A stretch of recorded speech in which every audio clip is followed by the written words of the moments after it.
C'est parti.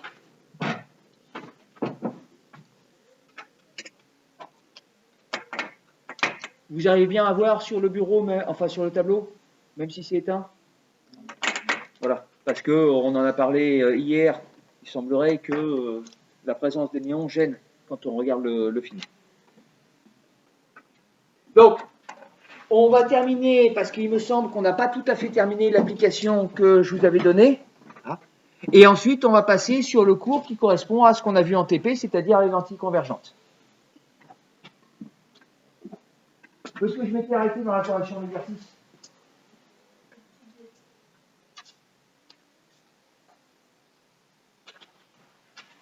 Donc, on a vu le premier pour 30 et le problème pour 80. D'accord.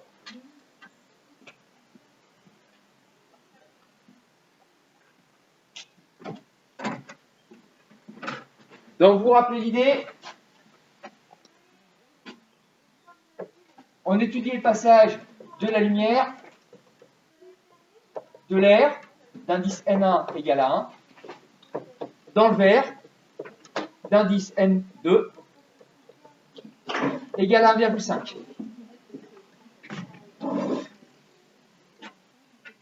Et dans un premier temps, on a regardé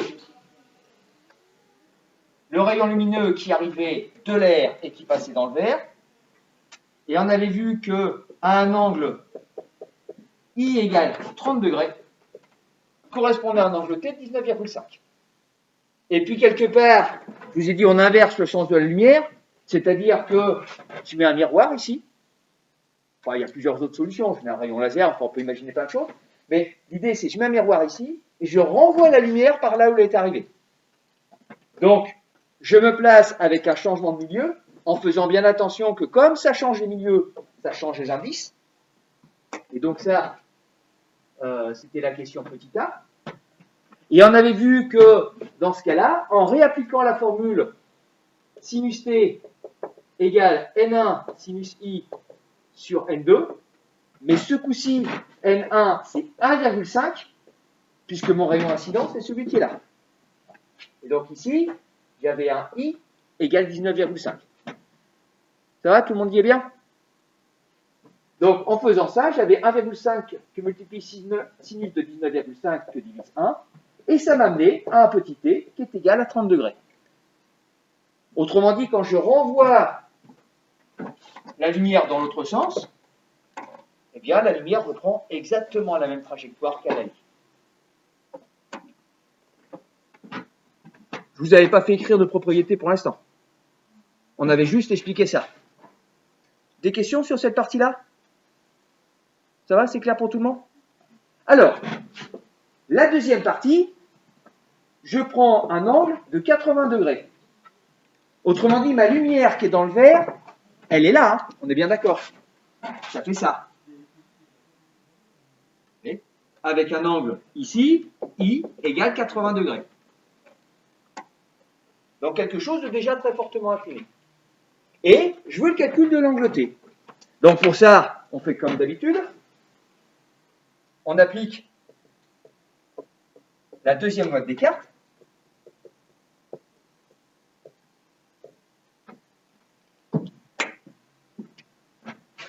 N1 fois sinus I égale N2 fois sinus T. Jusqu'où je peux aller? Là. Donc sinus T, toujours la même opération, c'est N1 fois sinus I sur N2. Ça me fait un sinus T qui vaut 1,5 fois sinus 80 sur 1.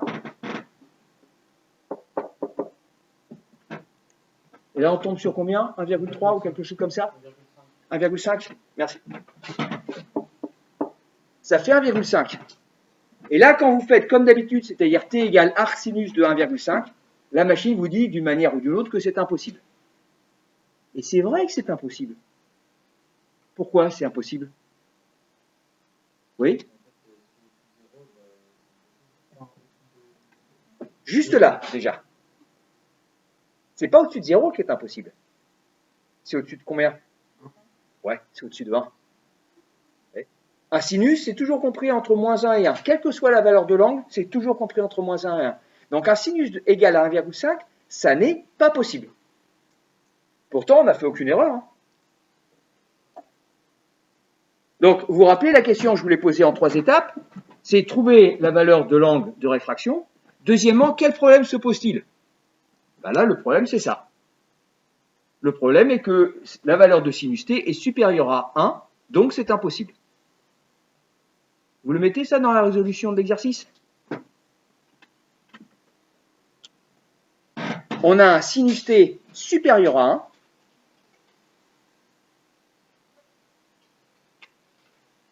On a un sinus t supérieur à 1.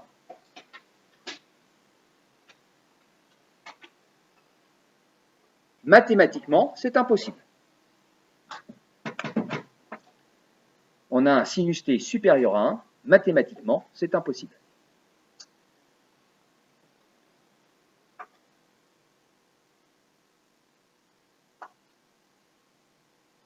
Et donc la question qui se pose, c'est comment je peux avoir une erreur mathématique alors que j'ai fait aucune faute dans mon calcul. Et donc ça, c'est ma troisième partie, je ne sais plus exactement comment je vous l'avais formulé, mais à quoi est-ce que ça correspond dans la réalité? Qu'est-ce qui se passe? Oui? Voilà. Et donc, si j'avance encore d'un cran dans mon raisonnement, voilà, c'est ça l'idée. J'ai un sinus t égale 1,5, c'est impossible. J'ai fait aucune erreur mathématique, ça veut donc dire quoi? Ça veut dire que t n'existe pas. Puisque c'est pas possible d'avoir petit t tel que sinus t égale 1,5, ça veut dire que petit t n'existe pas. Si petit t n'existe pas, ça veut dire que le rayon transmis, enfin le rayon réfracté, n'existe pas non plus. Et si le rayon réfracté n'existe pas, qu'est-ce qui va se passer avec la lumière? La lumière, elle vient ici, on est bien d'accord qu'elle ne peut pas s'arrêter là. Donc qu'est-ce que va faire la lumière? Au lieu d'être en partie réfléchie, elle va être intégralement réfléchie, avec un angle ici,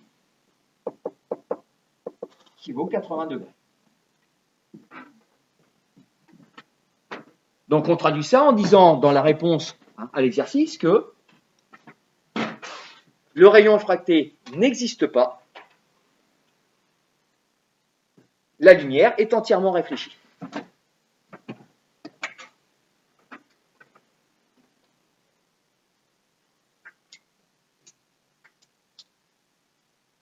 Voilà. Donc on finit avec cette application, le paragraphe sur les lois de Descartes. Est-ce que vous avez des questions par rapport à ça? Avec nos 3 exercices, on a vu l'ensemble des difficultés qu'on peut avoir. Je vais vous envoyer par l'ENT la planche d'exercice. Je suis un petit peu en retard par rapport à ce que je voulais faire. Donc je vais vous envoyer, alors soit ce soir, soit demain, la planche d'exercice. Je vais vous envoyer aussi autre chose. Je vais vous envoyer le cours sur les lois de Descartes. Il se trouve qu'en fait, l'année dernière, le cours sur les lois de Descartes, je l'ai fait pendant le confinement. Donc j'ai fait un cours par écrit, où je vous dis exactement la même chose que ce qu'on vient de faire. Mais ça vous fera un support écrit. Donc je vous l'enverrai, vous le regardez si vous voulez, si vous ne voulez pas, c'est pas un problème. Ah, on a déjà fait tout ce qu'il fallait. Monsieur Comte, c'est la fin de la semaine, mais vous allez avoir une semaine pour récupérer. Voilà, si vous n'avez pas de questions, on passe au paragraphe suivant pour exploiter ce qu'on a fait en TP. Donc on a fait un premièrement de présentation, un deuxièmement de loi de Descartes, c'est un troisièmement.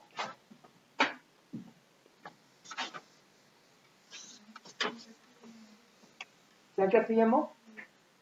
Ah oui, on a dû faire un truc avec les spectres. Exact. Mais qu'on a fait uniquement sur papier. Donc quatrièmement, étude des lentilles convergentes.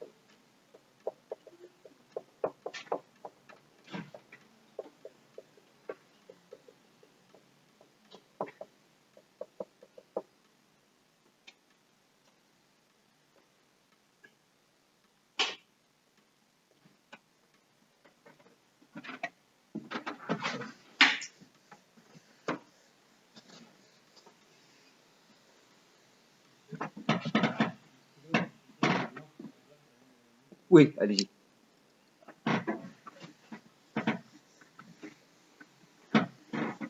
prenez pas trop, hein, parce qu'on va commencer assez vite. De l'autre côté, monsieur Bourget.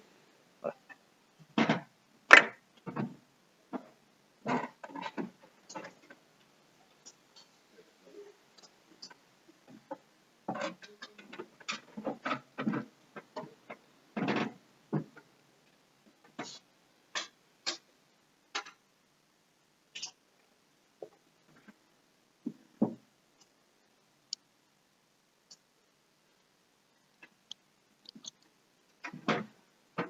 C'est bon, tout le monde y est?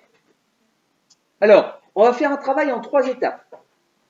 Dans un premier temps, quelques généralités sur les lentilles et les lentilles convergentes, juste pour poser un petit peu le problème. Dans un deuxième temps, on va regarder comment l'image se forme à travers la lentille convergente. Donc, pour expliquer, comment se fait-il que la lettre P qu'il y avait sur la lampe se retrouve inversée sur l'écran? Et comment on pouvait faire pour prévoir, avec les valeurs numériques que vous avez sur la lampe et sur la lentille convergente, où devait se trouver l'écran. Et une fois qu'on aura construit ça de manière géométrique, on fera une formule mathématique qui permet de trouver le lien entre la taille de votre image et puis la taille de l'objet qu'il y avait au départ. Donc on va travailler sur 3 temps.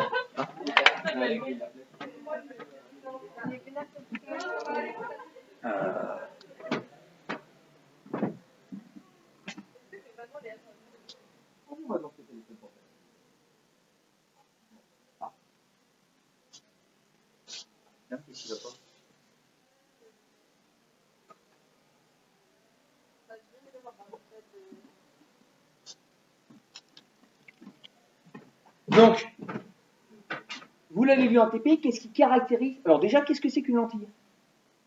Oui. Ouais. Ouais. On est bien d'accord qu'on retrouve ça ici aussi. Dans vos téléphones portables, vous avez, je suppose, tous la fonction photo. Bon. Ben oui, sur celui que j'avais au début, il n'y avait pas. Donc, voilà. C'est assez vrai. Et donc, si vous regardez un petit peu votre téléphone portable, l'endroit où vous prenez la photo, c'est une lentille convergente aussi. Ça se voit, elle est un petit peu bombée. Donc, les lentilles convergentes, c'est des choses qui sont utilisées vraiment de manière assez fréquente. Les autres lentilles, les lentilles divergentes, celles qui sont en creux, elles sont très utilisées aussi. Les lentilles convergentes, pour les lunettes, les lentilles convergentes, ça sert pour les gens qu'on appelle hypermétropes. Les lentilles divergentes, ça sert pour les gens qui sont myopes. On aura un petit paragraphe à la suite de celui-là pour voir un petit peu comment fonctionne l'œil, comment fonctionnent les lunettes.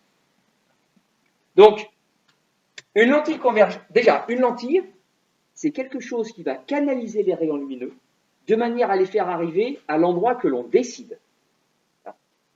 C'est avec vous, j'avais parlé de la cape de Harry Potter, là? Ouais.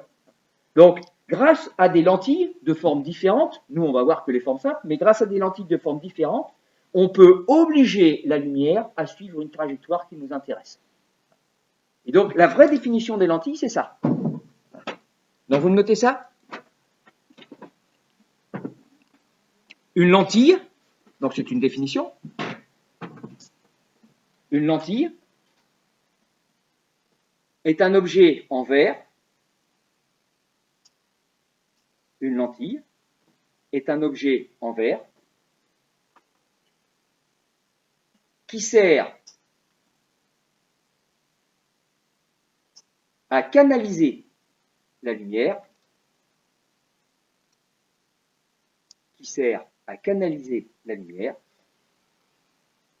est un objet en verre qui sert à canaliser la lumière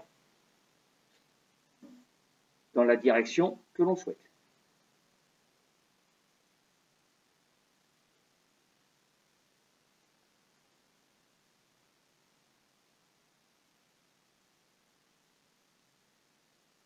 Qui sert à canaliser la lumière dans la direction que l'on souhaite. En général,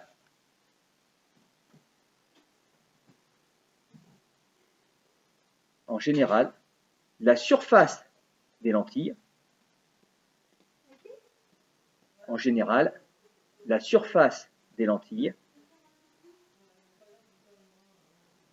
a une forme sphérique. La surface des lentilles a une forme sphérique.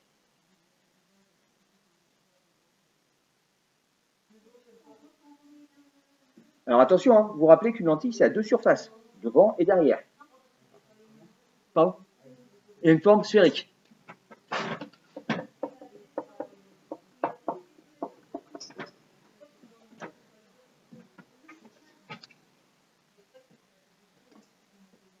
Si on veut faire on peut faire un petit peu ce qu'on veut avec ça.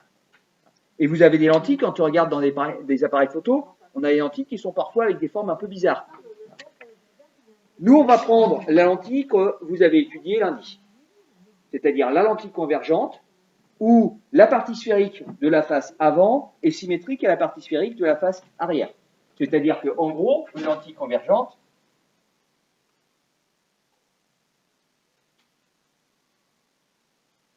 ça va avoir cette forme-là, avec ce que les mathématiciens appellent un plan de symétrie. Et ce qui va différencier une lentille convergente d'une autre, c'est la partie sphérique qui est ici. On va avoir un arc de cercle qui sera plus ou moins courbé. Donc on peut avoir aussi une lentille convergente comme ceci, mais on peut avoir aussi ceci.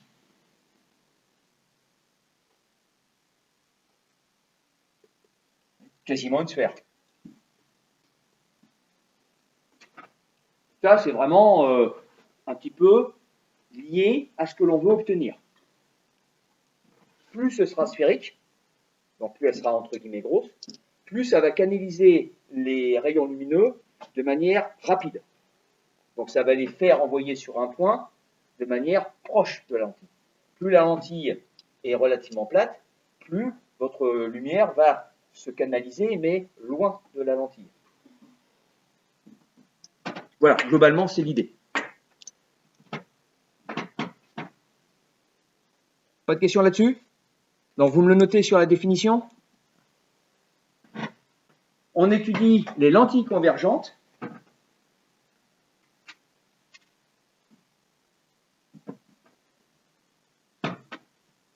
On étudie les lentilles convergentes.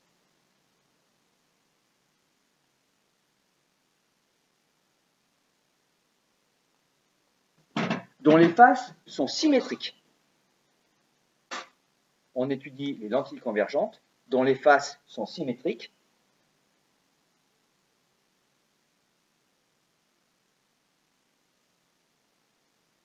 Et dont la forme ressemble, dont les faces sont symétriques, et dont la forme ressemble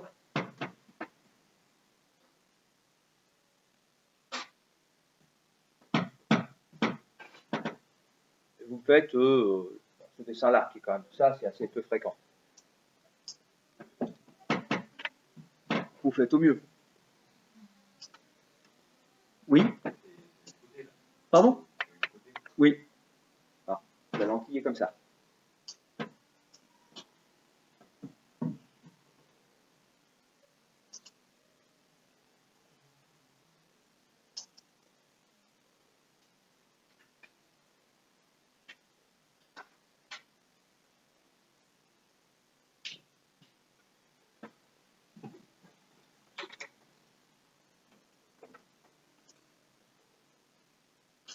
Alors, vous l'avez vu lundi, il y a deux manières d'utiliser les lentilles convergentes. Il y a l'effet loupe. Vous prenez une loupe, c'est juste une lentille convergente. Donc, vous prenez une lentille convergente, vous la mettez relativement proche de votre œil, et puis vous regardez ensuite les objets, et puis ça fait un grossissement. Mais ça, vous avez fait l'essai lundi, avec les petites lentilles? Celles qui étaient dans le petit pot de yaourt, là, quand je vous avais demandé de les regarder, les toucher, etc. Donc vous avez vu qu'en fait, cet effet loupe, il disparaît à partir d'une certaine distance par rapport, on va dire, à la feuille que vous voulez regarder plus précisément. Donc l'effet loupe, il ne marche que quand la loupe est relativement proche de l'objet que vous voulez agrandir. Par contre, la deuxième partie qu'on a fait, c'est se servir de la lentille pour faire une image sur un écran d'un objet qui était ici. En l'occurrence, c'était le P. on ne peut pas avoir les deux à la fois. Soit on est en effet loupe quand la lentille est proche de votre objet, soit on est en effet écran quand la lentille est relativement loin. C'est pour ça que je vous avais fait mettre la lentille de 12 cm à 30 cm à partir du point P. Tout ça, c'est clair pour tout le monde. Qu'est-ce que vous avez remarqué pour les images? Comment se comportait l'image, donc ce qui était la lettre B, comment se comportait l'image en fonction de la position de la lentille par rapport à l'objet? Oui. Elle était? Ouais. Et alors, après derrière, si je compare non pas la netteté, mais une fois que vous avez trouvé une image nette, si je compare ces images que vous obteniez à différentes positions de la lentille. Quand j'éloignais la lentille de l'objet, qu'est-ce qu'on a remarqué pour l'endroit où se trouvait l'écran? Oui. Précisez. Qu'est-ce qui était plus grand?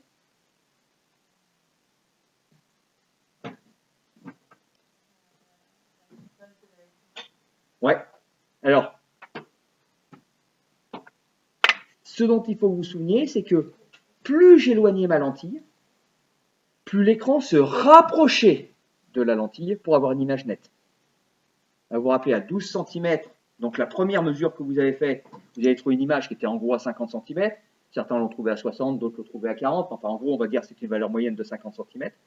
Alors que lorsque vous aviez une distance entre la lentille et la lampe de 30 cm, vous avez rapproché l'écran pour que la distance soit de l'ordre de 15 cm. Donc, plus la distance entre la lentille et la lampe est importante, plus la distance entre l'écran et la lentille est petite.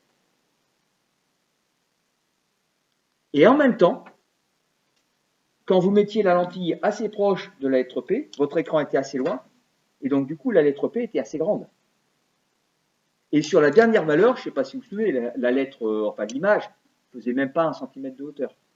Donc plus on éloignait la lentille, plus l'écran était rapproché, plus la taille de l'image était petite. Donc il y a une inversion entre la distance lentille et puis ma lampe, et la distance lentille et écran. Quand l'une grandit, l'autre raccourcit. Ça vous rappelle des choses là? J'ai l'impression que vous avez tout oublié de ce qu'on a fait lundi. C'est à peu près clair ça? Alors, comment on va faire? Eh bien, on va représenter ça sur des schémas. Vous vous souvenez de la différence qu'il y a entre un schéma et un dessin? Oui. Alors, oui et non.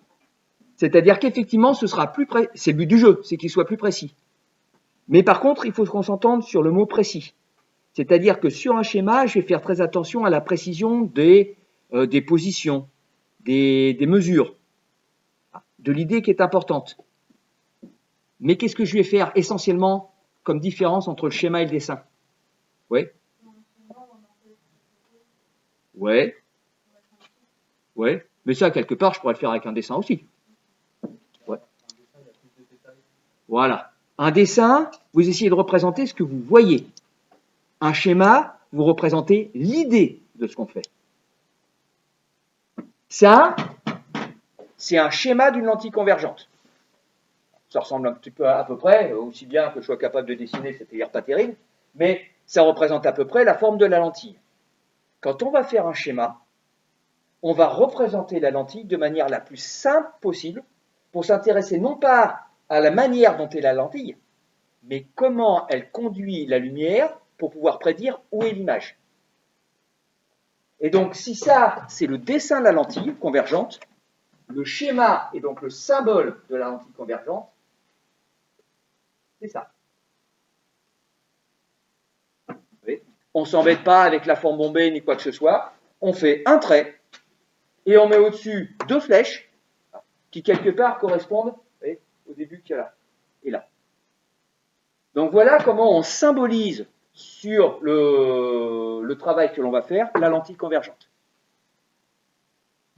Vous me notez ça?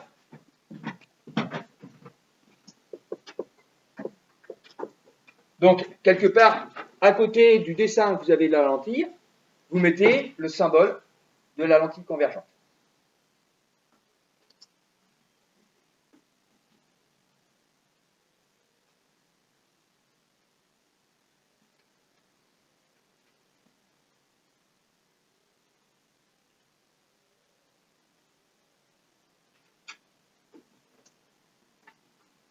Alors, quand je regarde ça, je vous ai dit, hein, c'est clair, mon idée de lentille convergente, il y a une symétrie droite-gauche. Donc c'est la même forme sur la face avant que sur la face arrière. J'ai quand même une autre symétrie ici. Qu'est-ce que je peux trouver comme autre plan de symétrie? Oui? Ouais, c'est ça, entre le haut et le bas. Pour que ma lentille convergente soit bien symétrique, il faut que... Bonjour. Il faut que la partie basse et la partie haute soient parfaitement symétriques. Sur tous les points de ma lentille convergente, du coup, il y en a un qui est un peu à part des autres, qui a des propriétés qui sortent de l'ordinaire. À votre avis, lequel? Le dessin le suggère, mais...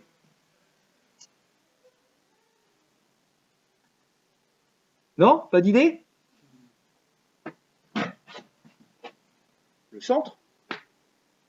Le point d'intersection de mes deux plans de symétrie, de mes deux droites. Le centre de la lentille va avoir des propriétés qui sortent de l'ordinaire parce que justement, c'est lui qui est au milieu. Donc, définition. Là, ça va être comme les lois de Descartes. On va quand même avoir pas mal de définitions. Enfin, c'est surtout vous, hein, à écrire.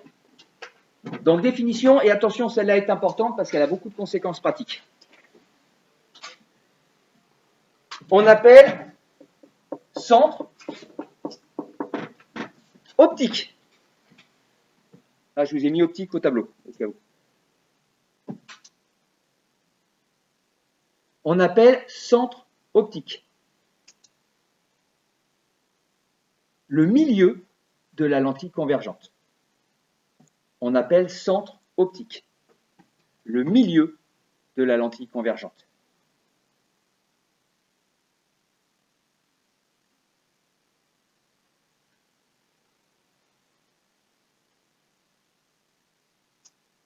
Et dessous, propriété. Tous les rayons lumineux. Tous les rayons lumineux. Qui passent par le centre optique. Tous les rayons lumineux. Qui passent par le centre optique. Ah oui, mais comment je vais faire ça? Ne sont pas déviés. Tous les rayons lumineux qui passent par le centre optique ne sont pas déviés. C'est-à-dire qu'ils vont tout droit. Donc, je vais le faire avec mon symbole. Le rayon lumineux qui arrive comme ça, il va continuer comme ça. Le rayon lumineux qui passe comme ça,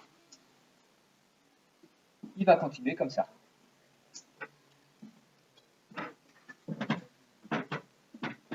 Pourquoi est-ce que ça sort de l'ordinaire, ça? En quoi est-ce que c'est une propriété si extraordinaire que ça?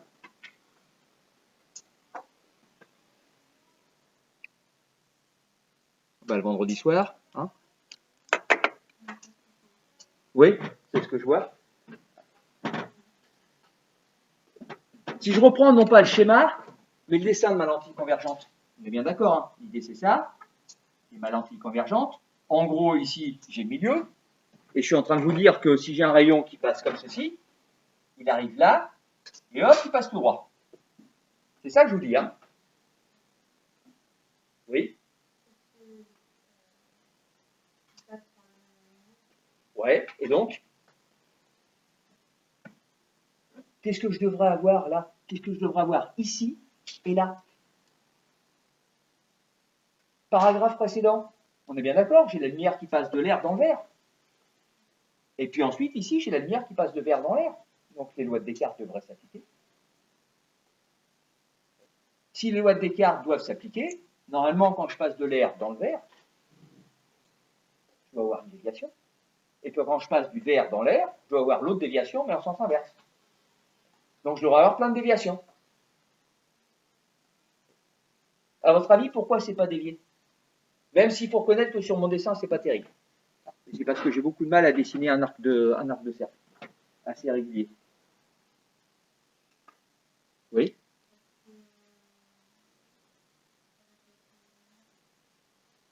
Ouais, je vois ce que vous voulez dire. Ah. Non, en fait, c'est pas ça l'idée.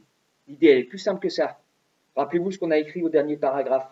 Quel est le seul rayon lumineux à ne jamais être dévié quand je change de milieu? Oui. Ouais. Et qui a quelle valeur d'angle d'incidence? 0. Il se trouve ici que tous les rayons qui passent par le centre optique sont toujours perpendiculaires à la surface de séparation qui est ici. Donc tous les rayons qui passent par le centre optique, ils sont tels que I égale à 0. Donc ils ne sont pas déviés. Ça va tout droit.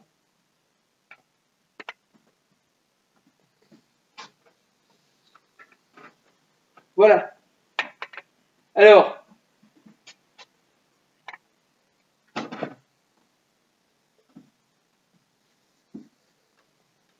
je vous avais montré plusieurs choses sur les rayons convergents et divergents. Vous vous souvenez, j'avais pris au tableau une lentille convergente et puis j'ai envoyé dessus 3 ou 4 rayons laser.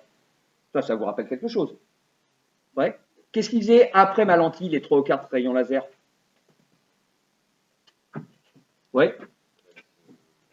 Ouais, ils se concentraient. C'est-à-dire que j'envoyais des rayons comme ça, donc rayons laser bien parallèles les uns aux autres, et ensuite ils se concentraient, et non seulement ils se concentraient, vous vous rappelez, mais en plus, ils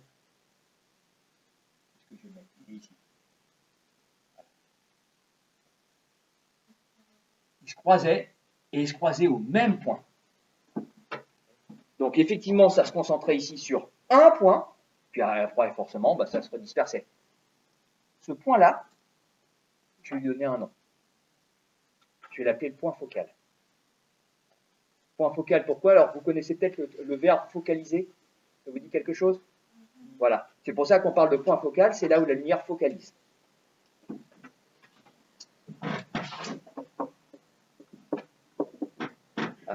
Mais, avant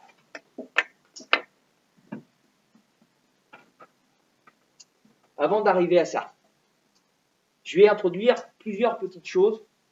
C'est du vocabulaire. Ça ne servira pas à grand-chose dans les applications, mais c'est quand même des choses que vous devez connaître.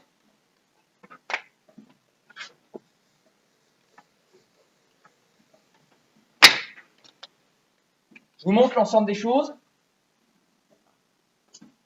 Je voulais le projeter au tableau avec le vidéoprojecteur, mais ça m'aveugle complètement mon écran là. Donc je vais le dessiner plutôt que vous le projeter. Donc je prends une lentille convergente très grande, pour que les choses, on ait la place pour tout dessiner. Donc pour l'instant, vous ne dessinez pas. La lentille convergente, on est bien d'accord, ça fait une espèce de frontière entre ce qui est à gauche et ce qui est à droite. Je vais vous faire mettre tout par écrit après.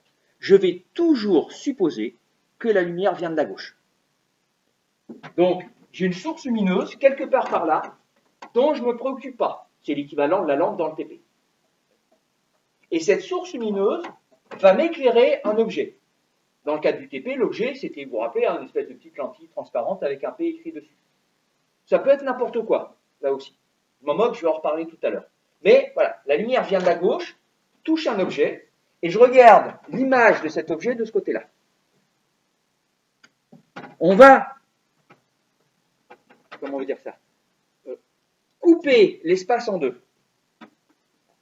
On va dire qu'ici, c'est l'espace objet. Espace objet, pourquoi? Parce que c'est dans cette zone-là qu'on va mettre les objets qu'on va éclairer. Et on va mettre ici ce que je vais appeler l'espace image. Tout simplement parce que c'est là que je vais mettre l'écran. Donc c'est là que va apparaître l'image de mon objet. Ça va, c'est clair?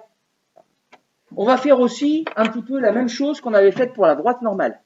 C'est-à-dire que ma lentille convergente, je vais prendre une droite, mais ce coup-ci, au lieu que ma droite soit un peu faite n'importe comment, je vais la faire passer, bien sûr, perpendiculairement à la lentille, mais je vais la faire passer systématiquement par le centre optique.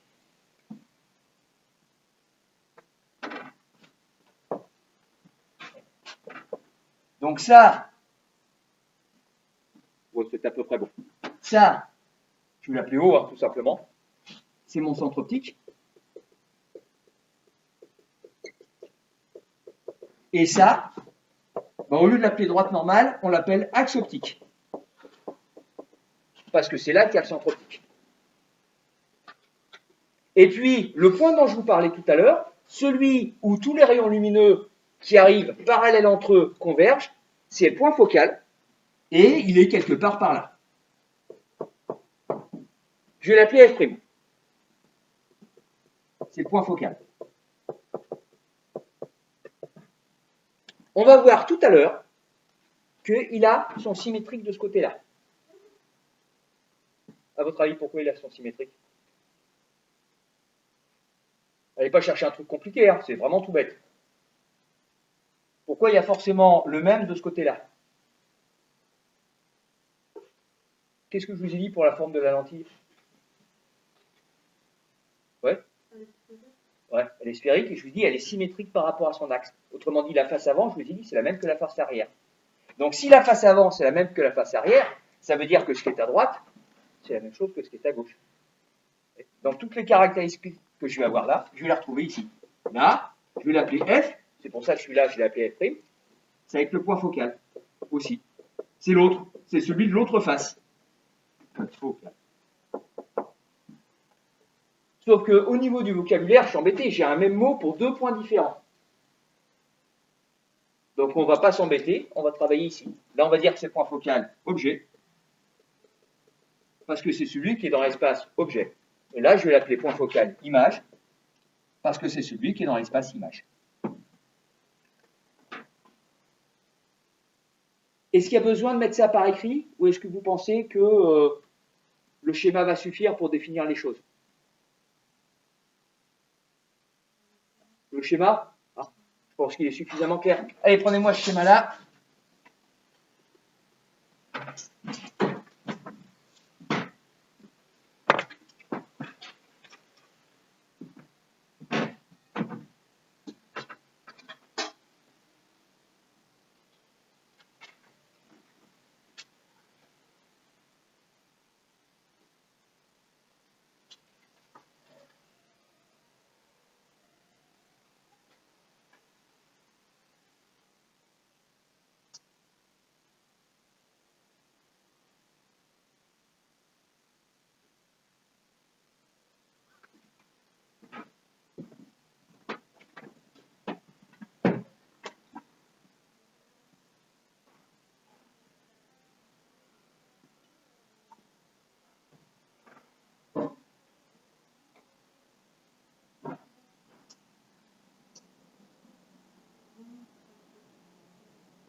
Vous vous rappelez, hein, le schéma sur les boîtes des cartes, je vous avais dit le schéma sur les boîtes des cartes, c'est un des rares schémas de cours que je pourrais vous poser dans un contrôle. Ça, c'est un schéma dont vous êtes sûr que je le poserai au minimum une fois dans un contrôle. Donc ce schéma-là, alors pas forcément en vous demandant d'écrire tous les éléments, mais en faisant le schéma, en plaçant les différents points.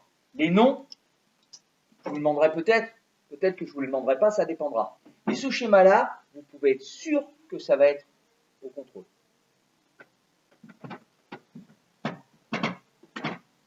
Je vois bien.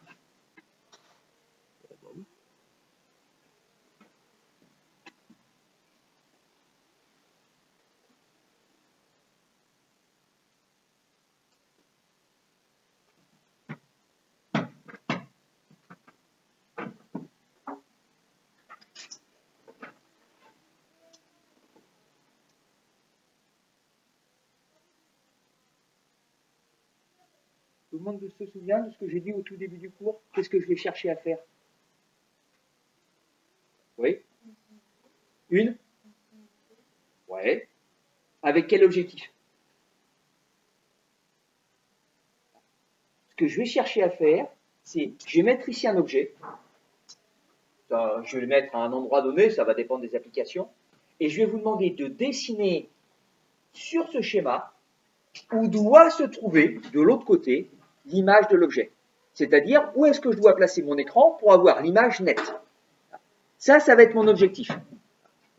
Je dessine un objet ici, je veux voir, quand la lumière l'éclaire, comment cet objet arrive de ce côté-là. Et où est-ce que je dois placer mon écran pour voir cet objet. Voilà. Ça, c'est bien clair pour tout le monde? Alors, à partir de là, je vais essayer de faire les choses les plus simples possibles. Parce que des objets, je peux prendre n'importe quoi, ça peut avoir des formes très compliquées. Je vais même faire, en fait, plus simple que ce que vous avez fait avec en TP lundi, c'est-à-dire l'image du P. Je vais faire encore plus simple que ça. Quel est l'objet le plus simple qui existe? Qu'est-ce que je peux trouver comme objet qui est le plus simple?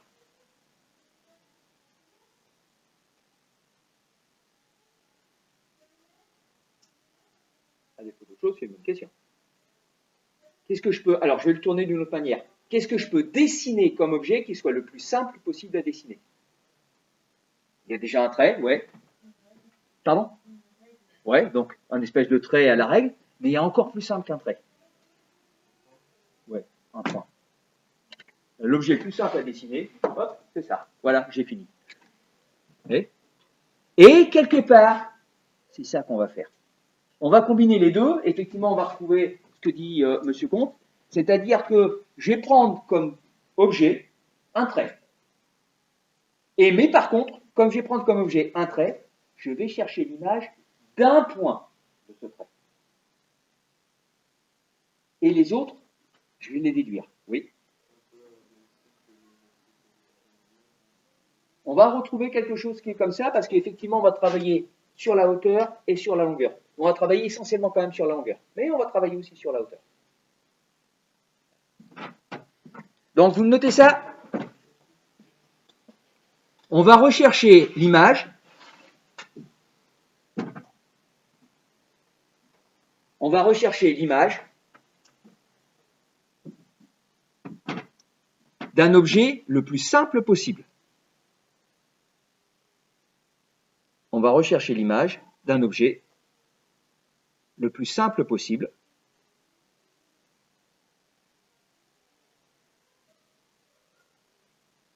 Donc là, vous mettez 2 points.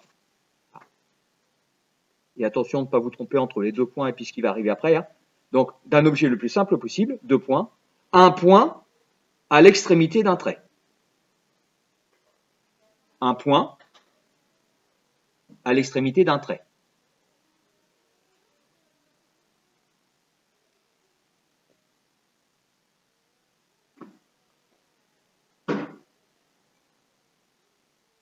Donc l'idée globale, c'est ça. Je vais dessiner un trait, ça va être mon objet, et je vais m'intéresser à ce point-là.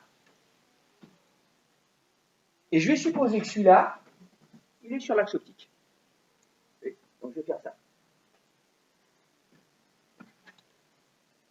Par habitude, même si ça n'a pas beaucoup d'intérêt par rapport à ce qu'on fait, en habitude, en optique, pour être vraiment sûr de ce qu'on fait, on rajoute une petite flèche. Pour que ce soit bien clair que c'est le sommet de la flèche dont on regarde l'image. Donc mon objet, au lieu de le mettre sous cette forme-là, on va le mettre sous la forme d'une flèche pour bien désigner le point qui va nous intéresser. Donc on termine la définition que l'on représente sous la forme un point à l'extrémité d'un trait que l'on représente sous la forme. Puis vous mettez la petite flèche.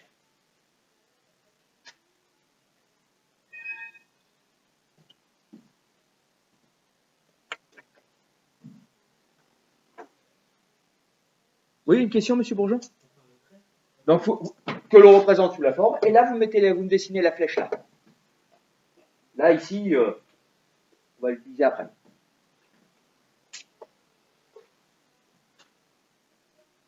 Pour me simplifier la vie dans les exercices, cet objet, je lui donnais un nom. Je vais appeler A le point du bas, et B, le point du haut. Et donc mon objet, je l'appelle AB. Comme ça, dans les exercices, je vous dirais, trouvez l'image de l'objet AB qui mesure tant de centimètres, etc. Donc mon objet, je l'appelle AB, le point A, c'est le point du bas, et le point B, c'est le point du haut. Autrement dit, je vais m'intéresser essentiellement au point B. Le point A aura son importance pour mesurer des distances, mais c'est le point B qui va surtout m'intéresser.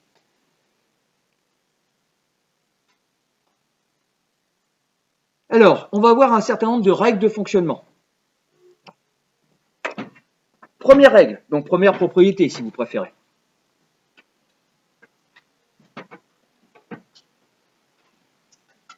Tout rayon lumineux. Tout rayon lumineux.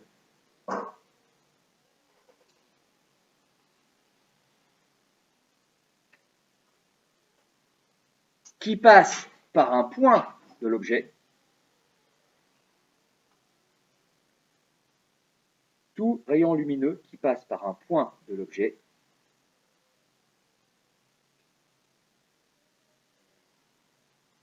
passera par le même point. Tout rayon lumineux qui passe par un point de l'objet passera par le même point de son image. Tout rayon lumineux qui passe par un point de l'objet passera par le même point de son image.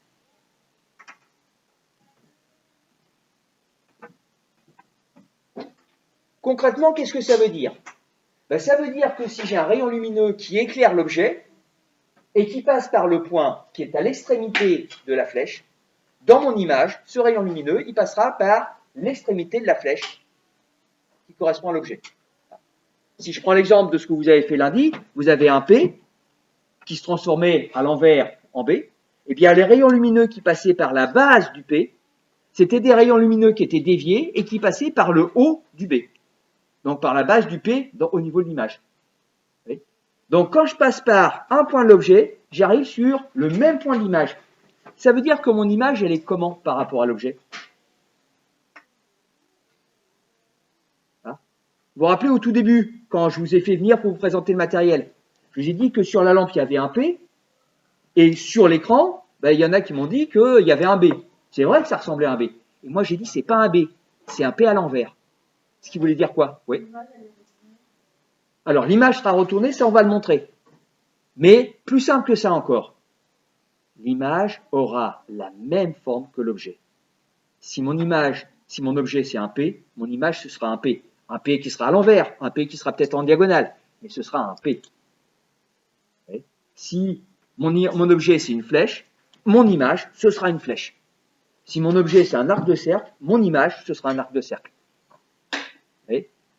Donc, l'image sera toujours de la même forme que l'objet, systématiquement. D'accord? Deuxième propriété. La lentille convergente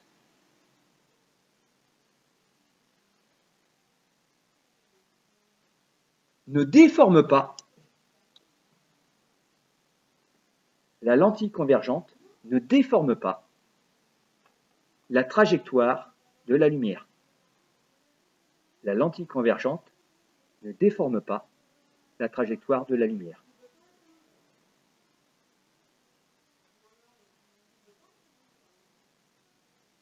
L'image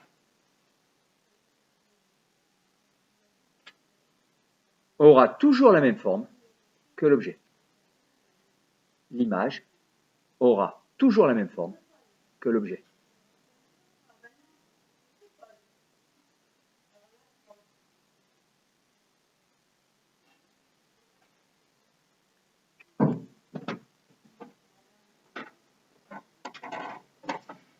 Ça m'embête parce que je ne vais pas le voir, mais sur le fond, ça c'est un cas extrême d'une lentille convergente.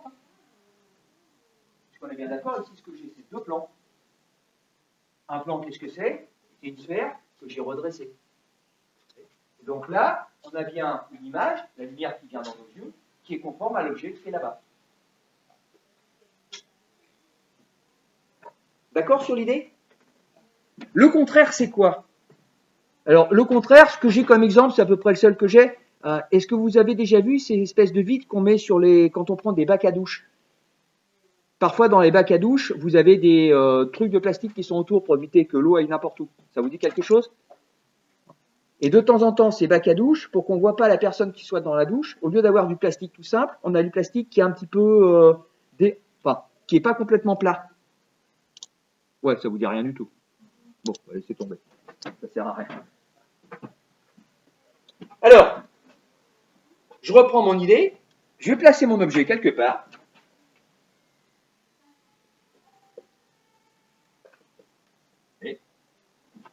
Et je veux construire l'image qui est ici.